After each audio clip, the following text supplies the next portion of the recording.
Asante na karibu katika mwendelezo wa kesi inayomhusu mwenyekiti wa Chadema Tundu Antipas Lissu, Mahakama Kuu ya Tanzania, Masjala ndogo ya Dar es Salaam, ikiwa leo ni Julai tarehe 21 mwaka 2026. Leo Mheshimiwa Tundu Lissu anaendelea kuhoji mawakili ndani ya chumba cha mahakama, ambapo leo anamhoji wakili Paul Kisabo. Kabla tusonge mbele, chukua sekunde yako moja, like video hii, subscribe na ubonyeze alama ya kengele.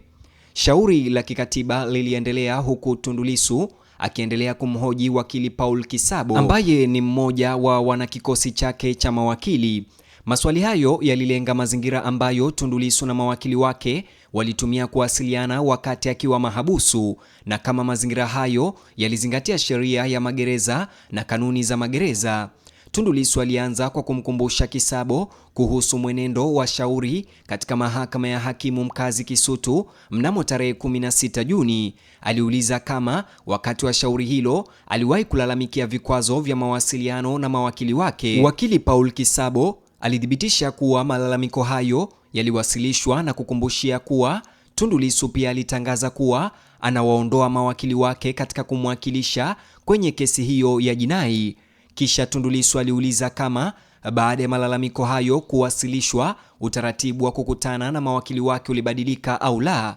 Kisabo alithibitisha kuwa ulibadilika. Kwa mujibu wa ushahidi wake, mikutano ambayo hapo awali ilifanyika kwa utaratibu fulani, baadaye ilihamishiwa kwenye eneo alilolielezea kama ofisi ya mapokezi ya gereza. Tundu Lissu aliendelea kwa kumwomba shahidi aelezee mazingira ya ndani ya ofisi hiyo. Kisabo alieleza kuwa maofisa wa magereza walikuwepo wakati wote wa mikutano hiyo. Tundu Lissu aliendelea kuuliza kama maofisa hao walikaa karibu sana kiasi cha kusikia mazungumzo kati ya wakili na mteja. Paul Kisabo alijibu kuwa walisikia kila kitu. Ili kufafanua zaidi hoja hiyo, Tundu Lissu alielezea mpangilio wa chumba hicho kama alivyokumbuka. Alitaja wafanyakazi wa gereza waliokuwa wakifanya kazi kwenye meza ndani ya ofisi hiyo, wakiwemo maofisa waliokuwa wakichapa nyaraka na wengine aliowatambua kama maofisa usalama na maofisa wa masuala ya kisheria. Kisabo alikubaliana na maelezo hayo wakati akitoa ushahidi wake. Maswali yalihamia tena kwa muda kwenye chumba cha awali cha mahojiano, ambapo kwa mujibu wa ushahidi, mawakili na mahabusu waliwasiliana kwa kutumia simu zilizotenganishwa na kizuizi. Tundu Lissu aliuliza kama maofisa waliokuwa wakisimamia mikutano hiyo waliweza pia kusikia yaliyokuwa yakisemwa kupitia mazungumzo hayo ya simu. Kisabo alithibitisha kuwa waliweza kusikia kila kitu. Tundu Lissu aliendelea kuuliza kama kamera za CCTV zilikuwa zimewekwa ndani ya chumba hicho. Kisabo alithibitisha kuwepo kwa kamera hizo. Kisha aliulizwa kama kamera pia ziliwekwa ndani ya ofisi ya mapokezi ambapo mikutano ya baadaye ilifanyika, naye alithibitisha tena kuwa zilikuwepo. Baada ya kuweka wazi mpangilio wa kimazingira, Tundu Lissu alihamia kwenye swali pana zaidi la usiri. Aliuliza kama katika mazingira hayo kulikuwa na usiri wa kweli kati ya wakili na mteja wake. Kisabo alishuhudia kwamba haikuwa hivyo, akielezea kwamba maafisa walibaki karibu vya kutosha kusikiliza majadiliano wakati wa kusimamia mikutano. Mahojiano hayo yalibadilika kutoka maelezo halisi ya mikutano hadi mfumo wa kisheria unaosimamia ziara za magereza. Tundu Lissu alimwelekeza shahidi kwenye kanuni ya 33(1)(a) ya kanuni za magereza na kumtaka aeleze ni kundi gani la wafungwa linalolengwa na kanuni hiyo. Baada ya kupitia kipengele hicho, Kisabo alieleza kuwa kanuni hiyo inahusu wafungwa waliohukumiwa adhabu ya kifo na taratibu za kiusalama zinazotumika kwao. Kisha Tundu Lissu aliuliza kama kwa maoni ya Kisabo, kiwango cha usimamizi uliowekwa wakati wa mikutano yao kilifanana na taratibu zilizoelezwa katika kanuni hiyo. Kisabo alijibu kuwa ndiyo, kwa mtazamo wake utaratibu huo ulikuwa sawa na ule unaotumika kwa wafungwa waliohukumiwa kifo badala ya ule wa mahabusu. Hata hivyo, maswali yaliendelea kwa kurejelea sheria ya magereza yenyewe. Tundu Lissu aliuliza kama sheria hiyo inaruhusu usimamizi wa aina hiyo kwa mahabusu katika mazingira kama yake. Kisabo alieleza kuwa hakufahamu kipengele chochote kinachoruhusu hatua kama hizo kwa Tundu Lissu. Kisha usikilizaji wa kesi ulihamia kwenye kipindi kingine baada ya Novemba mwaka 2025, ambapo kulingana na shahidi, eneo la kufanyia mashauriano ya kisheria lilibadilika tena. Tundu Lissu aliuliza kama baadaye mikutano ilifanyika ndani ya ofisi ya naibu mkuu wa gereza. Kisabu alithibitisha kuwa ilifanyika huko.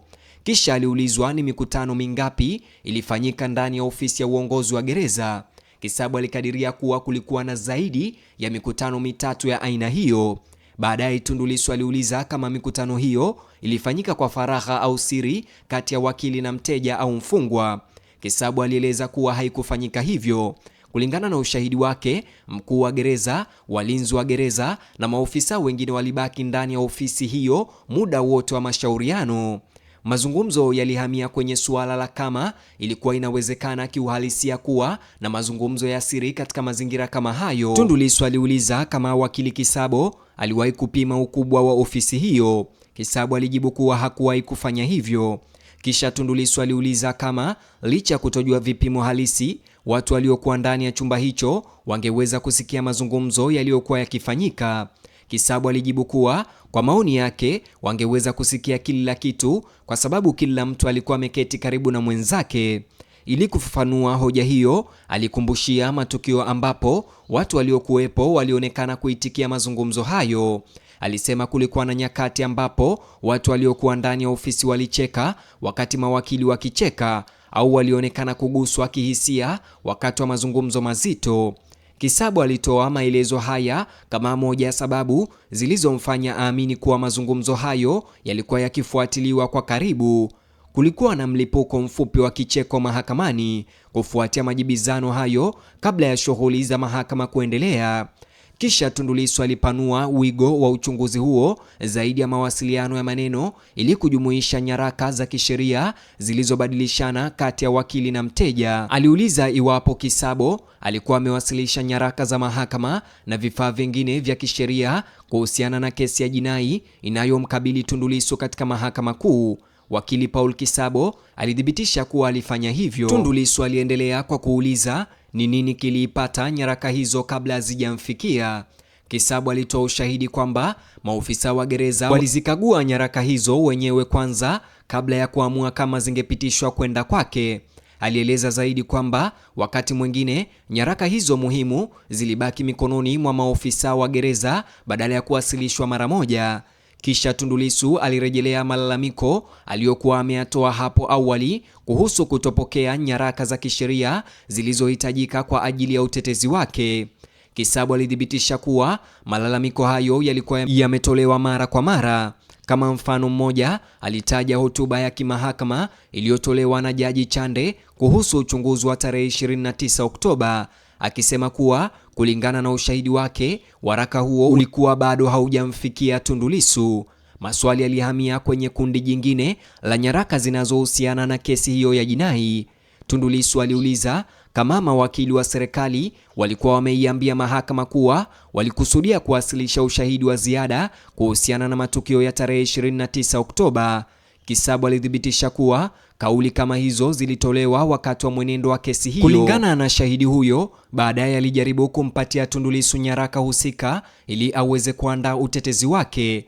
Uhoji huo ulielekea kwenye nyaraka zilizotoka nje ya Tanzania. Tundu Lissu aliuliza kama hivi karibuni Paul Kisabo alikuwa amejaribu kumpatia nyaraka zinazohusiana na Umoja wa Mataifa kuhusu kuzuiliwa kwake. Kisabo alithibitisha kuwa alifanya hivyo. Hata hivyo, kulingana na ushahidi wake, maofisa wa gereza walichukua nyaraka hizo kwanza, wakazipitia, wakashauriana wao kwa wao na hatimaye wakaamua kuwa nyaraka hizo hazingekabidhiwa kwake Tundu Lissu. Wakati huo, mmoja wa majaji aliomba ufafanuzi kuhusu Kisabo kumtaja mwenyekiti wakati wa mchakato huo. Shahidi alieleza kuwa alikuwa akimrejelea ofisa aliyekuwa akisimamia mkutano kati ya wakili na mteja. Kisha Tundu Lissu alirejelea tena suala la usiri. Aliuliza kama kulikuwa na fursa halisi ya wakili na mteja kufanya mazungumzo ya faragha ndani ya ofisi ya naibu ofisa msimamizi. Kisabo alijibu kwamba kwa mtazamo wake hakukuwa na fursa hiyo. Maswali yalihamia kutoka kwenye mikutano ya gerezani kwenda kwenye matukio ndani ya ukumbi wa mahakama yenyewe. Tundu Lissu aliuliza kama kesi yake ya uhaini iliendeshwa katika ukumbi ule ule wa mahakama ambapo shauri la kikatiba lilikuwa likisikilizwa sasa. Kisabu alithibitisha kuwa ilikuwa hivyo.